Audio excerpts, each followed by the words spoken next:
আমরা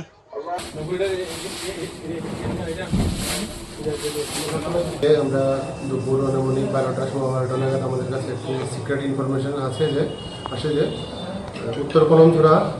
জুমের টিলা এলাকাতে বাদল মিয়া নামে একজন লোক, ওনার বাবার নাম রুকু মিয়া, ওনার ঘরে প্রচুর পরিমাণে শুকনো গাঁজা মজুদ আছে। সেই খবরের ভিত্তিতে আমরা আমাদের সিনিয়র অফিসার এসডিপিইউ, এসপি স্যার এবং সিনিয়র ফরমেশন যারা আছে ওনাদেরকে জানাই as per provision of NDPS act, এবং সেই খবরের